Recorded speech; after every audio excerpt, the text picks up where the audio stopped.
Hello students, today we will read about chapter number 3, Our Changing Earth. So, first topic is lithospheric plates. So, what is lithospheric plates? So, first you will know about lithosphere. So, I told you earlier what is lithosphere. Lithosphere means the earth surface. The earth surface is called lithosphere. तीन sphere पढ़ाए थे ना आपको, hydrosphere, biosphere, aerosphere and atmosphere and lithosphere, चार। ठीक है। Hydrosphere मतलब पानी, ओशंस ये वगैरह। लिथोस्फीयर मीन्स अर्थ सरफेस, जो जमीन होती है। बायोस्फीयर जहाँ पेड़ पौधे, जीव जंतु, एनिमल्स एंड वेजिटेबल्स होती हैं। और एटमॉस्फेयर द गैस मिक्सचर, जहाँ गैस वगैरह, ऑक्सीजन, नाइट्रोजन ये सब होती है। जो अर्थ की सरफेस होती है लिथोस्फीयर बोलते हैं। ये भी क्या है, प्लेटों में डिवाइड रहती है। ठीक है, इनको बोलते हैं लिथोस्फेरिक।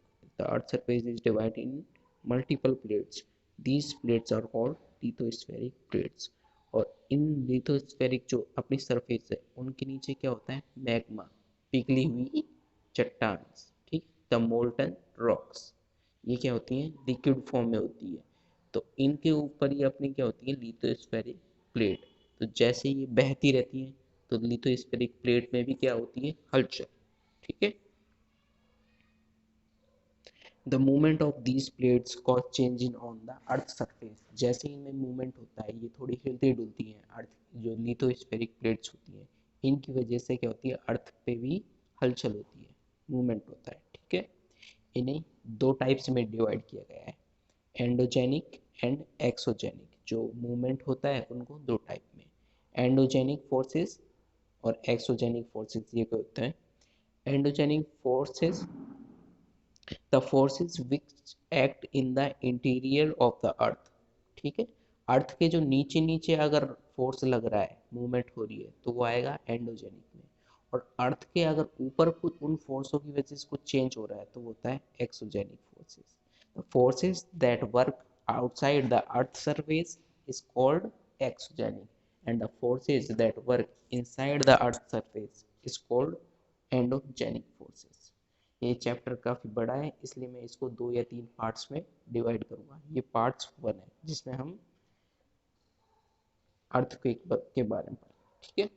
तो ये आपकी टेबल है, बहुत इंपॉर्टेंट टेबल है, इसको आपको याद करना है। What is earth movement. Okay. जैसी अर्थ मूवमेंट होती है, अर्थ मूवमेंट को टू टाइप्स में डिवाइड किया गया है, endogenic forces and exogenic forces. Then again endogenic forces is divided in two parts, sudden forces and diastrophic forces। sudden का मतलब होता है तुरंत, और डायस्ट्रोफिक का मतलब होता है जिनको लगने में काफी टाइम लगता है, हजारों लाखों साल। ओके। देखिए, एंडोजेनिक सडन फोर्सेस में क्या आएगा, अर्थक्वेक, वोल्केनो, लैंडस्लाइड। जब भूकंप आता है तो ऐसा थोड़ी है कि वो सालों से चलता आएगा। तो अर्थक्वेक आता है वो सडन आता है, ऐसा नहीं है कि एक दो महीने तक अर्थक्वेक आता ही रहता है। ऐसे ही वोल्केनो होता है और लैंडस्लाइड्स होते हैं, ये काफ़ी सडन होते हैं। लैंडस्लाइड्स का मतलब है चट्टाने, पर्वत वगैरह खिसकना। ठीक है। डायस्ट्रोफिक फोर्सेस में क्या आता है, बिल्डिंग माउंटेन्स, मतलब जो अपने पहाड़ पर्वत होते हैं, ये काफ़ी लंबे टाइम से बनते आ रहे हैं, तुरंत नहीं बनते हैं। इनको बनाने में भी लिथोस्फेरिक प्लेट्स के मूवमेंट का कारण होता है। ठीक है। अब बात करते हैं एक्सोजेनिक फोर्सेस की। ऐसे फोर्सेस जो अर्थ के आउटसाइड चेंजेस लाते हैं। ठीक है, इनमें इरोजनल और डिपोजिशन आता है। अब देखिए ये क्या होता है, इरोजनल डिपोजिशन। जैसे ये आपकी मिट्टी वगैरह पड़ी हुई है ना, तो विंड क्या करेगी, इन मिट्टियों को उठा के दूसरी जगह, विंड का मतलब होता है हवा, दूसरी जगह ले जाएगी। ठीक है, तो ये इरोजनल हुआ और डिपोजिशन हुआ। ऐसे ही रिवर, रिवर का पानी होगा, वो क्या करेगा, इस जगह से यहाँ से उठा के इसको इधर ले जाएगा। ये भी इरोजनल और डिपोजिशन। ऐसे ही क्या करती है रिवर।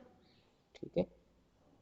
मान लो यहाँ कुछ मटेरियल या हवा, कंकड़ पड़े हुए हैं, तो रिवर का पानी यहाँ से आएगा और इसको उठा के दूसरी जगह ले जाएगा। ठीक है, इन्हें बोलते हैं इरोजनल एंड डिपोजिनल प्रोसेस। ये आता है एक्सोजेनिक फोर्सेस के अराउंड।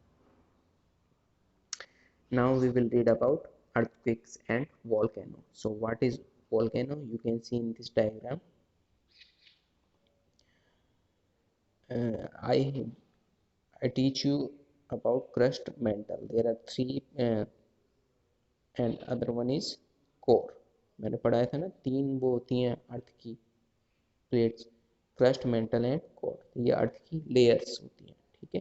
क्रस्ट और मेंटल के जो होता है बीच में वो होता है मैग्मा चैम्बर।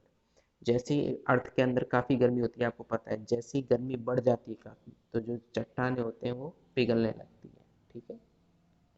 और जब ज़्यादा ही मैग्मा इकट्ठा हो जाता है तो वो चट्टानों को तोड़कर बाहर आ जाता है लावा के रूप में। जो लावा होता है वो क्या होता है, पिघली हुई चट्टानें, रेड कलर का होता है, पिघली हुई चट्टानों की लिक्विड फॉर्म में होता है, काफ़ी गर्म होता है, ठीक है। And when volcano erupts, then three types of material emerge. First one is lava, second and third one is gases and ash. Ash का मतलब होता है राख, okay. So this is volcano process. Now we will read our earthquake process. So what is earthquake? When our lithospheric plates moves, then we feel sudden vibration on the earth surface.